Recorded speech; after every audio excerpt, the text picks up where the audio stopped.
Hey, good morning. Hi, good morning. Hey, what's going on? I'm just reading, studying for you. Sorry, I'm a little late. Can you hear me okay? Yeah, a second ago I could. Now you're a little bit backed off. Keep talking. Okay. How's that? I can go get my other. My microphone is in the gym. I think I was doing some stuff in there yesterday, so I've got it in there. I'm sorry. You want me to go No, get it? no worries. Let me have you keep talking and then see. It sounds okay right now. Do you normally use this mic or the other one? The other one, yeah. Okay. It'll Maybe just just so it's more consistent. If it sounds better. it'll take you about a minute to go get it. Okay? Oh yeah, then that's fine. As long as it's not inconveniencing you. No, no. In fact, it'll be nice to have it in here. I just have to put on some warmer pants because it's winter in Utah. Mm.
How about now?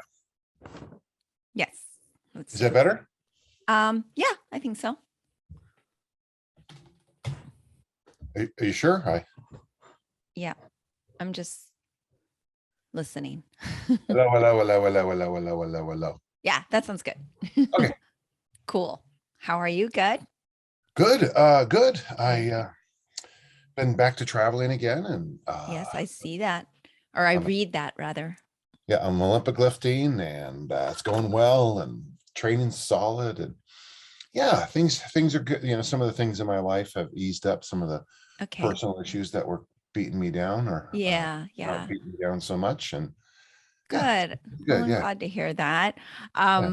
Before I forget, I wanted to take a like posed picture where we're like both not like in the middle of speech for my for the image on the podcast. I always forget and I'm trying to be better for my editor now. So I'm gonna take a picture of us.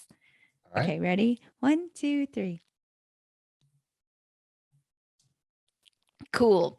Yay. Yeah, and I actually just talked to Brett Jones the other day and he's like, I just talked to Dan John and I was like, "Oh, I'll be talking to Dan soon." And my friend Mark Chang says hello. Good man. Good. He's like, tell give him my warmest love and because I was like, I gotta go prep for Dan. It's like That's oh, you were just talking to him. yeah, we kind of text daily. We're like text pals. So we like kind of Oh, empathize with one another throughout the day. okay. All right. Yeah. Yeah. All So right. That's good yeah. to hear. Well, um, gosh, I actually think about you a little bit more now that you've kind of exposed me to like your father's story and some other stuff. Hmm. Um, I was watching a Asian comic. He goes by the name Jimmy, but he's from Hong Kong. Okay. Yeah, And, yeah, yeah. and it was real. I've been trying to listen a little bit more to like Asian, well, like comedians and Right, right, right. Artists and yeah, things. art. That's yeah, art. It was just kind of interesting because we had that conversation. I saw a thing about your dad, and I'm trying to get. I've been getting some like it's a fascinating deep dive, not deep dive, but a fascinating look at. I wouldn't say it's a completely different perspective because it's like I think we all have our everyone's family is like Fiddler on the Roof's family.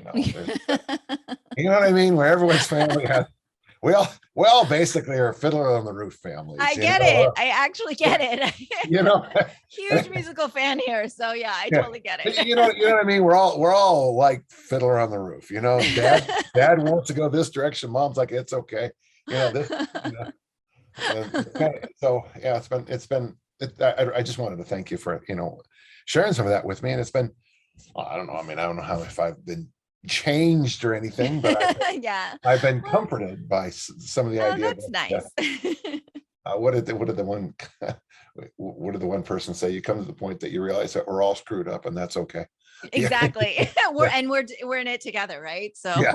it makes We're, misery we're in this and together. crazy loves company. So oh my Yeah. gosh, 100%. But yeah, no, it's been nice. It's just like it's just so funny. And then I've got your dear Mike Boyle in a couple weeks. So Oh, I'm like, oh man, I'm like all in the you all are all my strength and conditioning make sure you mentors are all tell in him, the head. and it has to be specific. You have to tell him I love him. You say, Yes, Dan yes. John says I love you. Yes, I am aware of the very special dynamic between the two of you. It's always fun to see any kind of reunion. See the sword and the stone over your right Yes, shoulder. I decided to put it there instead of in the thing for our podcast because And then what is that series of books just above it? So there's Journey to the West and Outlaws of the Marsh, which is a martial I'm not gonna pretend that I've read it like in full. It's one of those like translated and it's tough to read, but they're really like popular Chinese historic folk stories that are epic. Journey to the West is the Monkey King. So if you've heard of the Monkey King or anything like that, no? The Ramayana? Yeah. Sun Wukong is the Chinese for it. I don't know. Oh, okay. One of the greatest stories of the Hindu tradition is the Ramayana. Okay. He goes down to basically serendipity, Sri Lanka, Ceylon, depending on what day of the week it is. Okay.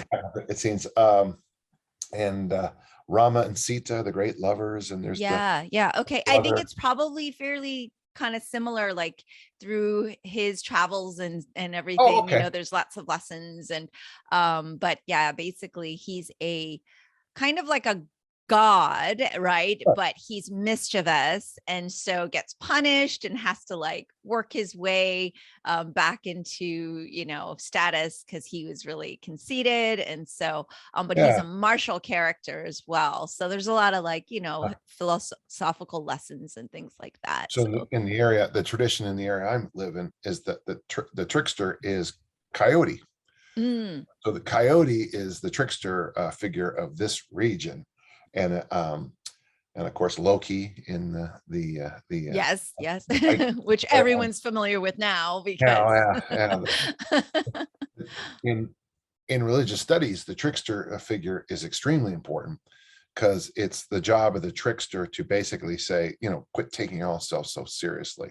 You guys are fighting over stupid stuff, which ties us back into our first conversation. But the trickster character's job isn't to be a jerk, it's to point out that we're all being jerks. And right but taking when you finish certain books and you're like, God, they and you just that little flip at the end of a movie or that's the trickster, where you all of a sudden what you thought was good is bad, what you thought was bad was good. Love these historical and fiction, but very feels really real in life characters. They like kind of speak to you. So, but in any case, I may cut some of that pre-roll and use because I feel like it's really interesting book content. So I will of course cut anything personal out. But let's get started because I feel like whenever you and I talk, we should be recording and like people should be listening to what you have to say. All right, here we go. Hello, Dan. Always lovely to see you. Well, thank you. Good to see you. It doesn't seem like it's been terribly long, but I'm guessing it's been months, not weeks. Yes. We try to do at least quarterly. I've been Yeah. kind of pushing the envelope and checking in with you slightly ahead of schedule just in case. But always lovely to see you. So You're always welcome. And it's good to see the sword and stone over your shoulder. yes, You have yours over your right shoulder, and I have mine over my left I shoulder. know. The one that we stare at each other, they're on the same line. Exactly. Right. This I'm is glad we nice. planned that. I'm It's glad we planned. alignment. It's alignment. Yes. I had mentioned pre-roll, like, yeah, I've moved it from, where it would lay and wanted to kind of like, I had like actually a blank space there. And I was like, oh, actually the perfect book right now would be The Sword in the Stone, since that is our journey that I've been so privileged to be on with you. Sure. So lots of fun there. We actually, I think we'll jump right into that today. It's been kind of fun because we've been really taking it slow through the chapters, and I appreciate that because I love the deep dive into it, and keep revisiting that theme of the reread and how important that is in so Yes. many other areas of my life. And of course it takes me back to the journey that you and I started. So last episode we were in the middle of chapter 9, and so I thought, there's everything is so relevant in The Sword and the Stone, so I hate to just kind of skip around. But basically the place we left off was right before Kay kind of goes to bat for, I'm sorry. No, Wart goes to bat for Kay, telling Merlin, oh, let's get him, an adventure and everything like that, which of course leads us into the really exciting part. But I did want to bring up that there was the fight, right? The actual fight between Kay, the physical fight between Kay and Wart, in which, of course, Wart doesn't admit to it. He says, I ran into the bedpost or something like that. And there was just like that kind of, fight between brothers. I think it's on page 194. Okay. Yeah. But I'm just scrolling down right now. So I'm, yeah. Yeah, it'll just take another second or so. But there's a comment right off the, I mean, we can talk if, I don't know how current events you want to be, but yes, bring it in. and it's not going to be comfortable for some people, but I think you know where I'm heading. As we're talking today, Will Smith walked up to Chris Rock, I think it was the other night, at the Oscars, slapped him across the face. Now, a couple things I want to comment. First, when I went on the news the next day, all the information about the Ukraine war was not on the front pages. Right. It was shoved down because two Hollywood guys hit each other, which, no offense, I felt like it was like two kittens tumbling over yarn, in my opinion. Calling that a slap was a reach. Okay, we'll say that right now. Somebody asked me the next day what I thought about it, and I thought, well, when I was at St. Veronica's, the good sisters of the Holy Infant Jesus, the Irish nuns, would have taken the two of us and put us in a room and said, finish it. And what would have happened is we would have gone like this a few times, and we would have hugged each other, and it'd be over. Mm-hmm, now, the reason I say that is that sometimes when you're watching something like that, it is so, this is a particularly interesting one because it was so public. Everyone thought it was staged for a long time. Yeah, when I was watching it, I was like, what is happening right now? Now, it's interesting because in what I found interesting is the reaction. Now, folks, listen, I'm not judging any of this. I'm relating this to Wart and Kay having a fight. Okay, I'm relating it back to the book. After the fight ends with Wart and Kay, Wart does what I would have done with my brother, Phil, or Gary, my brother Phil, blessed memory, my brother Gary, who those are the ones I would have fought with. And they kick my butt every day because I'm 4 and 8 years younger than both of them. But I would never tell mom it was Gary. I would never tell mom it was Phil. And if a fight broke out, a fight broke out. And here's the thing, the dust settled and it was over. Wharton Kay's fight is two, now obviously they're not related by blood, but they're basically two brothers. One, Kay, always has the upper hand on Wart throughout the entire book, until literally the last paragraphs. And then the power structure flips forever. Mhm, mhm, And Wart's weak points get exposed throughout the entire book. And yet at the end of the book, Wart has a massive flip also. mhm. So I think what I'm trying to say is that I would be very careful about judging, as you read the book, judging Kay constantly to be a hopeless jerk, because we're all hopeless jerks until that event in our life where everything seems to switch over. I'm a terrible person, but I can be very kind. I'm a very kind person, but I can be very cruel. So I think what this event the other day did for me, and as you brought up this particular fight, is that everybody in the castle knows that the two of them were fighting. They know it. They all, when he shows up, the nurse knows, because Mhm. she even says something about that. Yeah, your stepfather, or I guess, yeah, your stepfather said the same, gave me the same story. Merlin clearly knows. Everybody knows. And yet, if we just go like this, the dust settles, and you give Wart and Kay a chance to become friends. And what's going to happen in this story coming up is that not only do they become friends again, but Wart ends up flipping the switch. And for probably one of the few times in the stories, Kay is going to come out as kind of the hero, not, I mean, the hero of the story, but he's going to be the one that is applauded at the end of a story, which is very rare in the first chapters of the book. Yeah, the line that really stood out to me was their battle had made them friends again, and each could look the other in the eye with a kind of confused affection. And I loved the confused affection because it's so I don't have brothers biologically, but I grew up only with martial arts brothers pretty much. Like Got and it. now to this day like I only really I'm kind of like surrounded by that. And so um yeah, I'm the only girl amongst the boys, and so, yeah, I get this a lot of confused affection. That really spoke to me. Right. And um, my brother Phil died a couple of years ago, and it broke my heart because we'd really kind of got close in the last few years, because we never were close growing up. In fact, and he treated me like crap, to be honest with you, and perfect candidness. About 20 years ago, he was helping at church, and he was on a ladder, and the ladder wasn't secure, and it slipped, and he fell, I guess, like 18, 20 feet down, and he broke both of his forearms. And I remember as clear as can be, when I found out about it, I think my sister called and told me that, even though I didn't really talk to Phil very much at the time, instantly there was a throb in my heart, because I knew that Phil losing the ability to,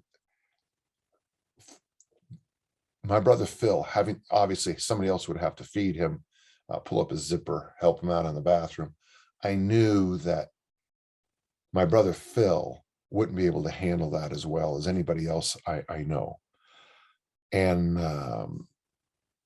I just, when I think of Kay, and I think a lot about that particular story, my brother Phil breaking his forearms, and I know at my heart's pang how much it hurt him more than hurt the rest of us. Yeah, yeah. So kind of a strange, kind of a strange segue there. Yeah, No, not at all. I mean, I actually knew going in, as we've had so many conversations. I think this is number 10, I believe. That of course you and your brother has had this like dynamic and all of your confused affection, right? I mean, all of your very much love, but that there's always been like kind of those ups and downs. And I think most of us have that relationship with someone in our life, and it's often someone very close. Um, and not to bring any more attention to the ridiculous Oscar slapping thing that happened, because I was actually frustrated that there are so many other things in the world that we could and should be talking about. yeah, And that took such a front seat. I thought the whole thing was absolutely absurd, but it was ironic that I turned and opened the book and I'm like, oh, we're talking about the fight slap, the battle, you know, the between the boys. And it's like, I think there's a place and time for rumble and tumble, like you said, like maybe you need to, but I think there's also a place and time, right? So, but yeah, And, I and love that Mimi, this was the chapter we came upon. and Mimi, that's why I think this particular reading is so instructive about this event. So Mhm. if you listen, if I was to be on if I was to write a lecture on this particular event, I would say, here's what I say. Okay, A was wrong, B was wrong, A hitting B was wrong, B talking about A's family was wrong, walking onto the thing was wrong, sitting back down, dropping the F-bomb was wrong. There's a lot of wrong there.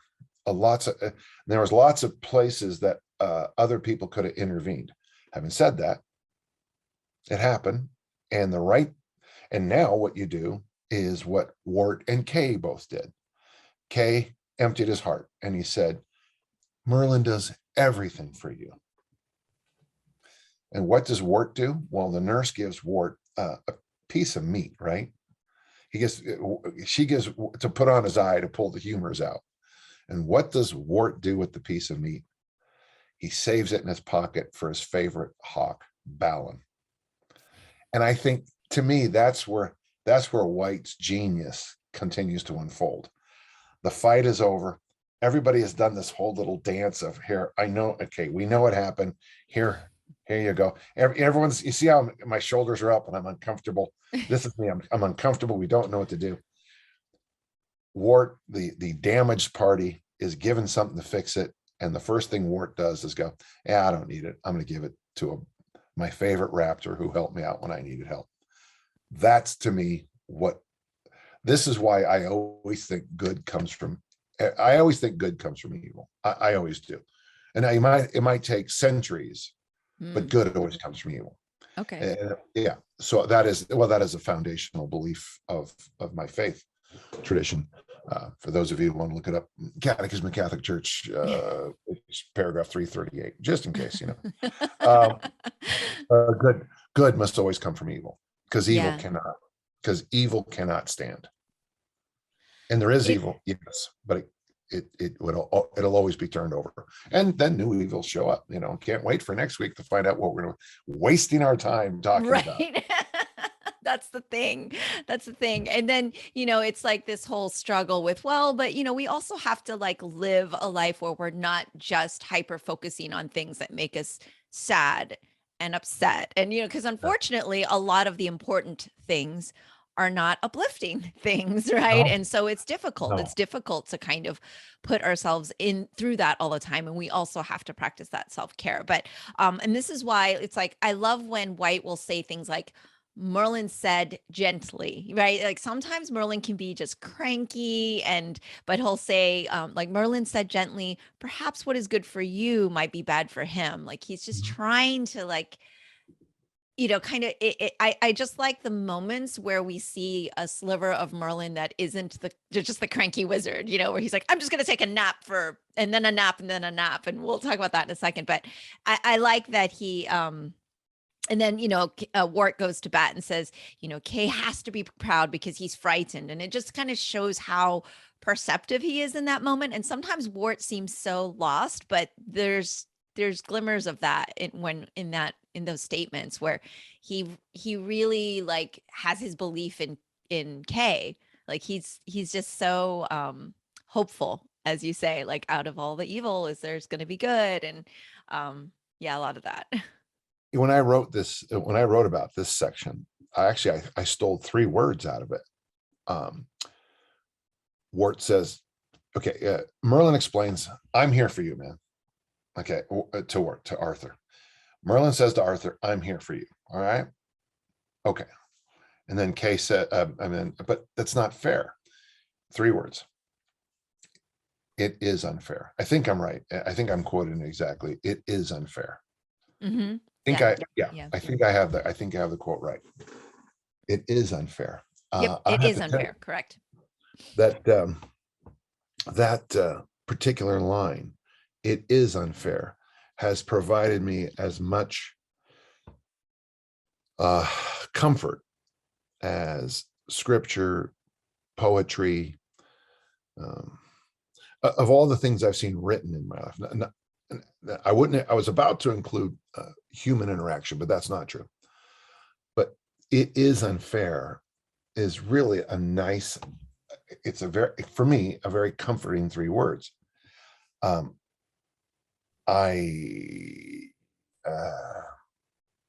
mean, I think I've mentioned this.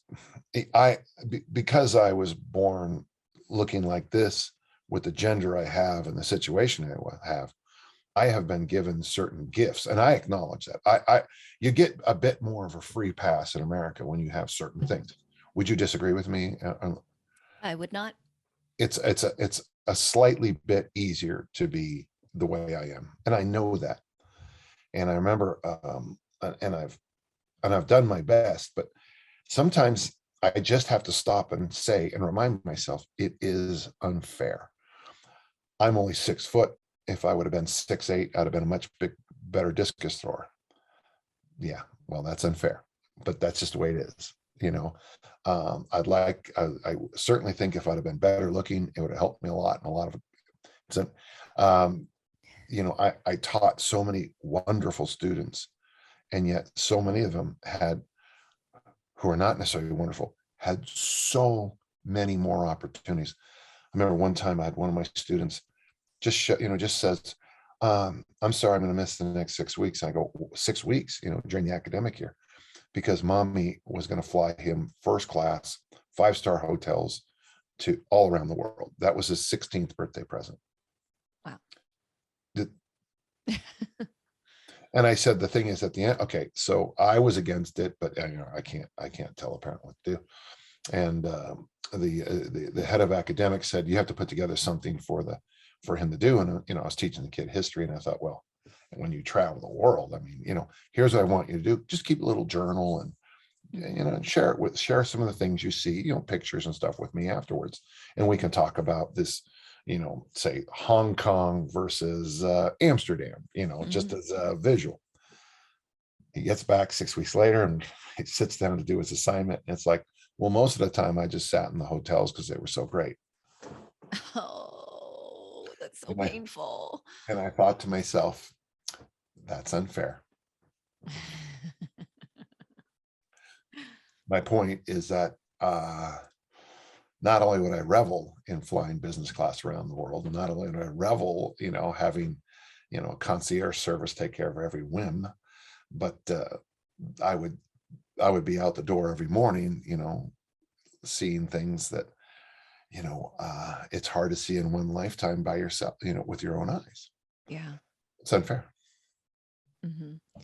And I kind of want to stay on this for a bit, because it's such an important lesson that it's just a fact of what is. Like, we need air to breathe. That's just a fact, right? And it's unfair is like you said, pretty impacting. I know that you've spent a lot of time, not just coaching, but also through your other work. You've gone to prisons, you've done stuff where you've mentored people, and you've also been there. I don't want to say spiritual leader or anything, but I know you work with the church a lot. And how does one, I don't know if the right word is comfort, but how does one help others accept that? Or is acceptance the right thing to say? Like, well, we just have to accept that it's unfair, or is there a better way? Okay, I didn't plan this. I didn't plan this at all. Can I read a letter I just got? Yeah, 100%. It'll take a few minutes. Okay. Okay, a few seconds. All right, I just got this. Mr. John, you do not remember me. I, however, remember you quite well, and you always will be grateful for your impact in my life. When I was in the 8th grade at my elementary school, you came to our class and spoke to us. I remember you speaking about how you lost part of your tongue, the mention of baseball in the Bible. It's a series of jokes, I told him, and every other pearl and nugget. At that point in time, you were hands down the best speaker I'd ever seen. I went on to attend high school. I played football under a terrible program. I toyed with the idea of track and field. The next few times I saw you, you were coaching at an opposing team at a school that we were hyped up to as our rival. My junior year, I found drugs, I found booze, I lost my compass. I was kicked out of school. A few years went by in a blink of an eye. I realized I was about to lose my free will. I decided to donate that free will to the Army instead of the correctional system. Now you're going to probably ask how this is good. Where was your impact? If you even see this, I know you're a busy man.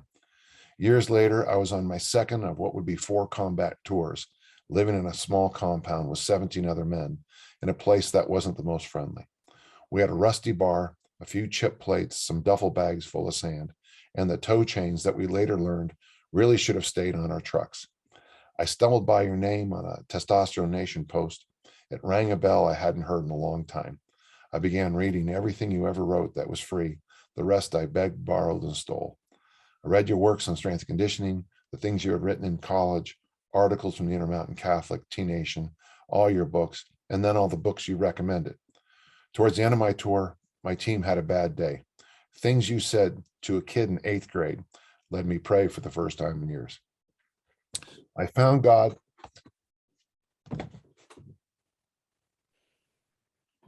in the worst place I could imagine.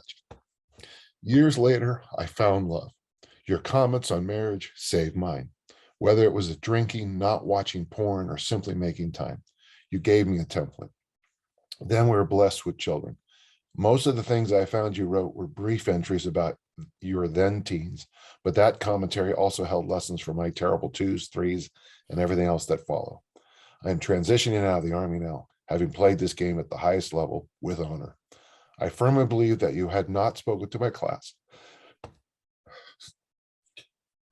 This would be enough. I would have chosen prison for no other reason.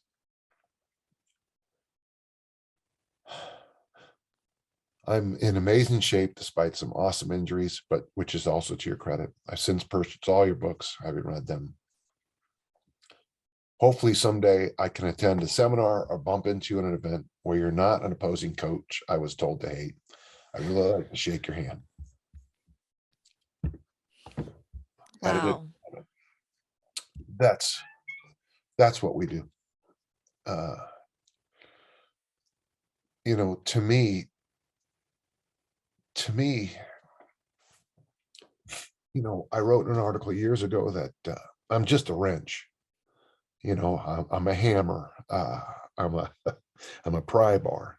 You know, I'm just a tool, and not in that negative sense. But I never know when the universe wants me to be a screwdriver. And all I have, my job is to simply,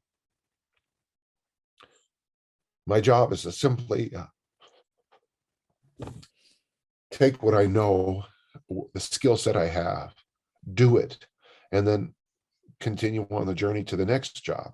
And I sometimes when you do prison ministry, you do a silly little workshop at a school and you make a few jokes, you just don't know that 20 or 30 years later, the impact you have.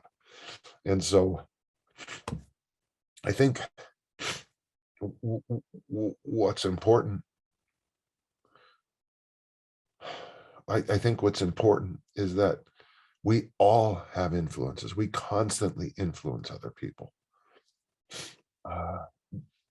But the issue is we just don't know it. And so maybe there are days where you and I walk through and all we do is turn on lights and illuminate rooms and just walk away. And our impact is so important. You just don't know whether your impact is going to be the most positive thing ever happened or the not most positive thing that ever happened. Pardon me for just a second. Oh yeah, no. It's my allergies. Thank you for sharing all of that.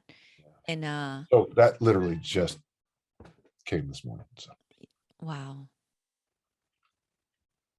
So it makes me rethink some things, you know. Yeah. Yeah. As an educator, teacher as well, it's funny because I kind of say the same thing. I'm like, sometimes you have to wait 20 years to like hear any feedback or feel any gratitude or, you know, find out what happened to those people that you, you know, kind of touched on through your life, right? You kind of like went through life and you didn't know. And I have certainly impacted people in negative ways in my time for sure. Oh yeah. Lots. But as I've aged as a teacher, I've been trying to teach my, students who are now teaching that, everything you say matters. And especially when we're teaching those kids, like they absorb everything and you don't know what it means to them to have like this hour of the day. And if you just try to make the best hour of the day and you don't know what's going on in their household, why they're a little jerk in class, like maybe you don't know what's happening in their home. And this is, so you have an opportunity, and we definitely have to do the best we can with those opportunities that we are privileged to have. So yeah, thank you I, for sharing that. I have a minor tradition. So at discus camp, we had 4 sessions a day, and the first one was at, I think it was at 7:30 or something like that. And when I coach American football, we have those double sessions, or what we did. I don't know if we still allowed to have them anymore. But I always start the morning out. I shout out to the team, "One day you will thank me. Today is not that day, and tomorrow doesn't look very good either." I love it. Today you will thank I'm gonna use that. I'm totally gonna steal that. one day Because you'll thank me. what good teachers do is steal from other good coaches and mentors. So totally stealing that. And Yeah. my students will have to hear that. But yeah, this is, yeah, I mean, I always say, oh, I learned so much from my podcast and conversations, especially when I'm speaking with you. It's this, deep dive into this philosophy. But I think today is very special for sure. So thank you Yeah. for that. Um, it kind of struck me in my head when you were talking about the kid who sat in the hotel room because they were so cool through around the world, Yeah. how Merlin talked about napping and then napping and then napping, and that he was going to take a nap. And then after that, another nap. And like how apparently we sleep a third of our life. And, that gives me kind of like a FOMO thing, like, oh gosh, maybe I shouldn't be sleeping. But like, it's just funny because it reminded me, like, sometimes if we're not awake or paying attention, like we'll miss everything, right? But I just thought that whole, and then I'm gonna nap after lunch, and then after that I'll have another nap, like I thought. And then It's so Archimedes funny. says, well, what, maybe take a nap? I don't know. Yeah, and then yes, yes. Archimedes has so few lines, but the ones he has are always like a punch. If we could just slide back a little bit, right Sure. after he says it is unfair, Yeah. Wart tries to argue with him, and then Merlin tells him this rabbinical story, Yes. and it just Elijah and goes the rabbi. right over the head of Arthur. Funny thing is, that story went right over my head most of my life. Okay. And now I find myself sometimes telling someone a story that, okay, blah blah blah, and then I'll just tell them something that's like, and I'll get that look that Arthur is giving, man, that, thank you. He goes, it's a nice story. It's a nice story, but it takes, Nice sort of story. That's what he yeah, says. but it takes, either the story means nothing, and it may never mean nothing to the listener, or years and years and years and years later, you'll go, oh, that's what Coach Lahadi was trying to say. Oh, and then this little crack will open. That's why I'm such a big fan of rereading, is because how many times you read that story. So wait a second, you fix this guy's fence. Yeah, but he would have found gold behind there. And was it the cow died? And the cow died. The cow. Yeah. I don't, but later you'll have stories in your life where, the cow died. Something bad happened, but something not as bad was happening at the same time. I constantly think about, when I found out that we were pregnant with Lindsay, coming home from my father's funeral. And, I hate to say this, but the cow died. It was one of those stories where my dad died, but it's okay. We've got Leo celebrating his first birthday 2 days ago now. Oh. And, I buried my father, and now I play with Leo. And that to me is like, sometimes these little stories, that's why education is so important, and all those silly stories you read are so important. It's not for, these, when you're reading Aesop or Aesop's fables as a third grader, you're like, whatever. Well, sour grapes, yeah, whatever. Okay, sour grapes, whatever you want me to say, I'll say, okay. But you're okay. But later down the line, when you bump into somebody who has a sour, not long ago, in fact, it was St. Patrick's, I got a bunch of texts from somebody who wanted me to get them into the most popular Celtic, Irish, Scottish pub here in town at about 9 o'clock on St. Patrick's. Called me at my house so I could pull some levers to get them in. Right, some Dan John strings. Yeah, and the last text was, "Oh, it's okay. I heard it wasn't very fun anyway." And I thought to myself, sour grapes. Yeah. And it was funny because if I say that to my grandson right now, "Hey, it was sour grapes," and if he's not familiar with Aesop's fables, he'll be like, "Okay, I guess so, Grandpa," and he'll just keep walking. And I think people have also heard the expression, but have no idea where it's from as well, right? Context, yeah, which is why elementary education is so good. It's not just taking tests every other week. Right. But actually learning. That's kind of my knock, to jump ahead. Ever since Bush had that thing called No Child Left Behind, and they decided that they would figure that out by test scores, I thought, could you imagine if we did that in in the weightlifting world? Okay, you can't power clean 85 pounds. You're a failure in life. What did I do? I'm a fourth grader. Yeah, that standardized testing is rough. I found that once that had started, children were afraid to answer questions because they're so programmed to like, oh, I need to get the right answer. There's only one answer here. And I'm like, it's an opinion. I'm asking your opinion. And they just like, they didn't want to engage in like critical thinking or answering questions as clear. Like it was, yeah. So when I'm teaching, I always try to get them to kind of think, imagine that, and I want to know their opinion. Sometimes I just ask them open-ended questions, and they had a lot of difficulty ever since the standardized testing. I have kids that would like throw up the week of their testing, and that's all they hyper focused on. And they have now put that as a priority of what they think is education and important.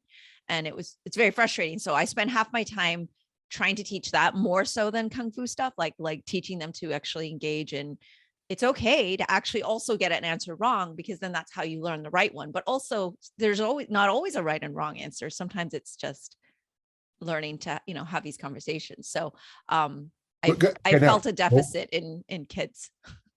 Now flip back. So think about what's have been going on in America for at least the last 6 years, probably longer. Chris Rock gets slapped by Will Smith.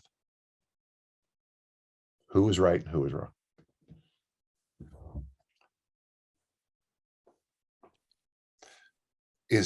Now, here's the problem, that one. There's no good answer. I don't think there's a good answer at all.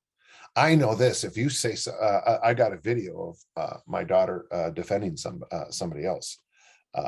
It was at a bar, and someone did something inappropriate. My daughter defended. I think she was in the right, but Dan, you're condoning fighting. Well, I don't know if I'm condoning fighting, but are you following my point here? Where I do. I feel like it's more nuanced because it's such a specific example, but this is a conversation where it's also an opinion, right? And I have mine, and someone else will have a completely opposite one, right? And you can certainly disagree with me, and I have no issue. But with your students this week, this is a wonderful opportunity, because you're teaching an art of, I'm going to use the word self-defense, but it's also there is in the martial arts, there is that relationship between self-protection, and self-protection can edge over into aggressively defeating an enemy, an aggressor. Mm-hmm.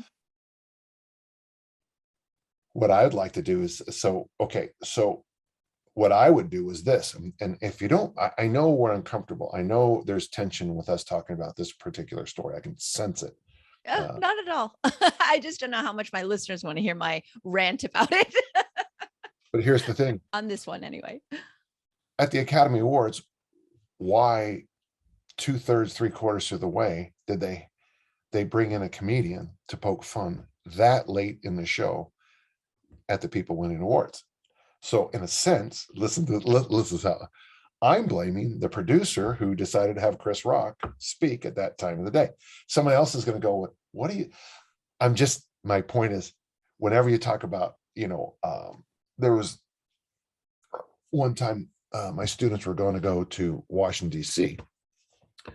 And I told them there's a specific place on the Vietnam War Memorial where if you put your hand on it like this, 5 of my brother Gary's friends are right there on your hand, and they've all died. And I told them, I don't remember the exact number, so I'm going to hold off on it. But I used to have it on. I had the picture on the wall in my classroom, and it was a reminder to me how close it was to lose another brother. It was a reminder to me about how sacred this journey is. And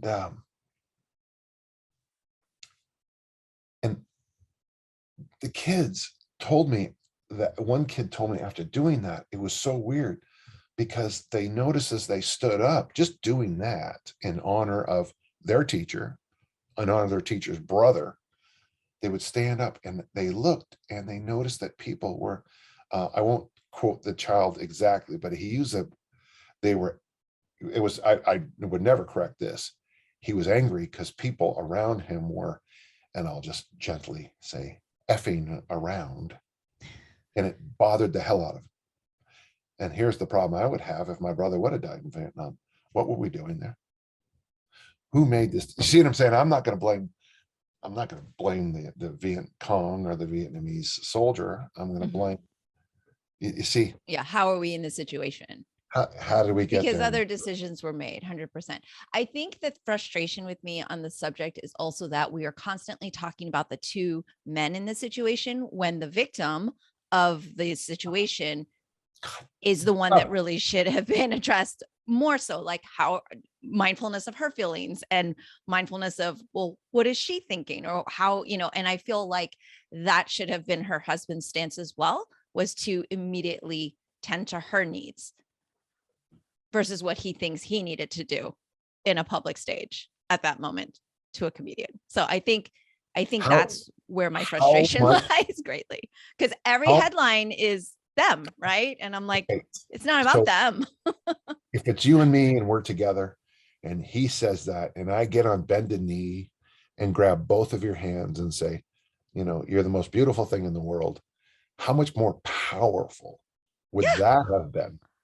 Definitely. And like, do we want to leave this situation right now? Are you, how are I would have, absolutely. And then maybe the quote unquote bad guy would be looking like a bad guy at that point, right? Like it's you decide who is the villain by your actions.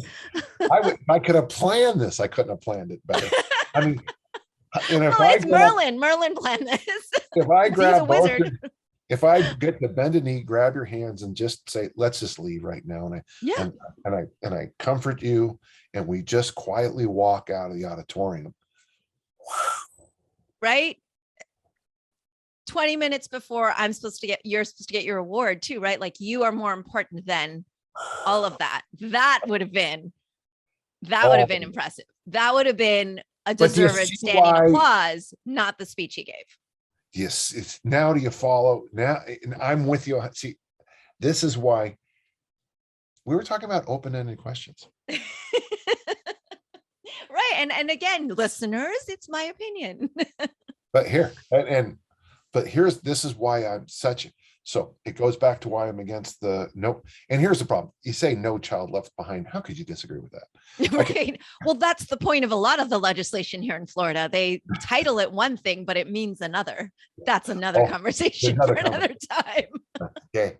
Oh God, I said it. But this is why yes and no, true, false. It's the letter C on multiple choice answers are fine for the lowest level of learning. that doesn't get you through. So when you go through, and this is true for not only knowledge, but moral development, is if we choose to simply slap or whatever, that, but what I like about where we are in this chapter is it comes right down, it is unfair. And then Merlin tries to explain it with a story. That doesn't work. They have to have an adventure. It goes on. It's one of the longest stories in the entire book, right? I think it is. It's three chapters at least. The events that are coming up are 3 chapters at least. Mhm. It's the longest story by Like an arc. arc. Thank you. That's the phrase. It's the longest arc in the entire story, and it's all based, and the root of it is a simple little fist fight, and then it ends up with a very, very, very famous. And in fact, this is the original artwork. Oh, yep. From the author. Okay, so the book over Mimi's right shoulder. The illustrator, that's the original picture from the illustrator. Wow. Yep. That's I couldn't have planned this any better. Today is full of that. And this is their triumphal return to the castle. Wart will have his arm in a sling. It'll take him a long time to heal. Kay did something right. Kay was everybody's happy, but it starts with brother hitting brother, and it ends up. But here's what you have to understand, and I think this brings us back so well. It took a while. It took chapters for that little fight to get resolved. Why am I so heavy today? What? It's me. I brought it up. I bring it out in you. You say that multiple times and throughout our episodes. How did I bring it out? It's but there's so much there, because the confused affection we have for people like that in our life often takes years to resolve. And so like in this book, it's giving it the longest length of time. Like that's certainly the case. And I can say there's a lot of confused affection I have that still has not yet to be resolved. We're still in the, we're still in the woods, in Robin Wood's woods. Yeah, in Robin Wood. So, what you said, and this is why conversation's so important. And you got to let me talk. And here's the thing, if I'm going up on the stage, I'm doing more than slapping him. Okay, that's what I just said. But a better response was for me to grab your hands and say, let's get out of here. This is inappropriate. Boy, a more powerful response as well, stronger for the that video of them, the two of them, him holding her hands walking out. Oh my God. Yeah, but here's the thing. It would, but that's why we have this conversation. And I started my morning thinking that I gotta have to teach Will Smith how to, either use an elbow or, and now I'm like, no, Will, you should have used you had the open palm right, but the open palm should have been, I think her name is Jade. I think Jada. Jada. Okay. The open palm should have been towards Jada to comfort. That's, you know what? You're right. This is why conversation is important. And I love having these conversations. I'm grateful. I got to tell you, gentle listener, as you're listening in, little Danny John got schooled today in this, I learned something. And, in my, and I think that's why we do this kind of thing. I think that's why that's why rereading and conversing about great books. And I'm going to say The Sword and the Stone is a great book. In the last 50 to 100 years, I would put The Sword and the Stone in that. I'd put Dune in there. I would personally, I'd put The Godfather in there. I would put Cormac McCarthy's The Road.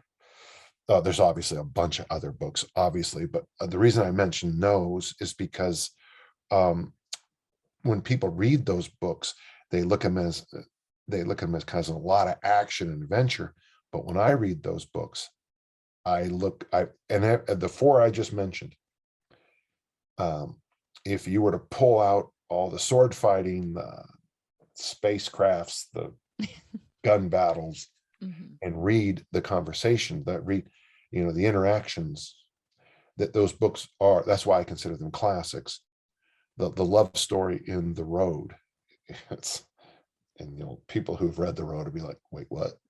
The father and son, the father and son, it's just the father loves his son, and he doesn't get a single break. The environment's terrible, everyone else is terrible, but he loves his son, and it's a beautiful story.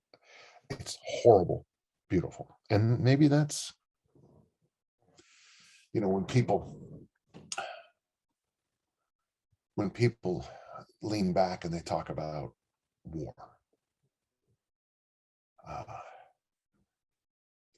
and I've seen people do this, and I've seen my brother's eyes go off. I've seen my uncle's eyes go off. And they talk about, when they try to explain it, there is this beauty to this experience. It's horrific, but it's beautiful. I've been present for birth, and anybody who says birth is beautiful is insane. Oh, I say But that all the time. I also understand it completely. Watching this all happen is like, whoa. But I'm hearing Leo's yapping about something upstairs right now. So it is. So sometimes in life, the edge between beauty and whatever the opposite of beauty is what makes us human. And so in our, and it's an old phrase. It's been said by many. I always like the way that Cahill Gibran said it. In your saddest moments, look into your heart, and you'll see the reason you're so sad is because it's your happiest moments. And at your happiest moments, look into your heart, and you'll see the root, the seed of your saddest moments. So when I think back on my greatest triumphs as an athlete, I can instantly switch back to what led me to that was the lowest point in my athletic career. And when I think about my happiest moments in life, I look back and I can see the seeds of my saddest. When I look at my saddest points in my life, my mother's funeral, some other events recently, I see the roots of the happiest moments in my life. And it sounds strange to have this conversation off of this particular section, but I think this section, when you get away from the battle, when you get away from the cool, the Marion she's this hot chick, Marion's this hot chick that Wirt has obviously a crush on. Pull that up. What you come back into is a story, one of the most human stories in the whole story. It is unfair. Well, as a podcaster, I have to know that that's where we have to end it because it's so well said. So well said. I don't think I want to follow anything. I don't want to follow up with anything to have that out of anyone's mind. And we definitely, listeners have a lot to digest, I think, through this conversation today. I don't know if it's completely legal, but if you'd want to post my notes, would you want them? I have some of your notes, but yeah, I mean, you mean for the chapters that you would put the end of Wandering Weights? Yeah. Do you want to post the notes on this particular one? I would, yeah, be honored to. So yeah, you could send me the updated one perhaps, because I think I had one when it wasn't finished. And then I told you, as we've done our study together, that I don't read them again, because of course I've read them in the newsletters, but I don't read them as we study until after I've gone through, because I feel like it's cheating. Okay. And I'm such a stickler for the rules. So yeah, I always like to look back after we've had a conversation and after I've done my reread and my Sure. and it's been good. So I would certainly appreciate that. And Wow, I'm looking forward to our next conversation because we'll really be jumping into that chapter 10 and through, which takes us to the fun Robin Sure, Wood sure. journey and all of that. And But this is certainly a great wrap up to chapter 9, and the lessons that we learned today are great. it is always a delight to talk to you. Okay. Likewise. So we will post all the show notes here, which will have extensive ones today, which is very exciting. Thank you so much for being able to share that. And Sure, sure. listeners, just hang tight because, of course, Coach Dan John will absolutely be back on the show. Absolutely. And we'll talk very soon. Okay. Absolutely. Bye. All right. Thank you. That's all for today's episode. Thanks for listening to the Sifu Mimi Chan Show. Please subscribe and rate my podcast on your platform of choice and leave a review. You can become a patron of the show at patreon.com/Sifu Mimi Chan to help keep this podcast going. Follow me and interact on social media at Sifu Mimi Chan on Instagram, Twitter, or Facebook.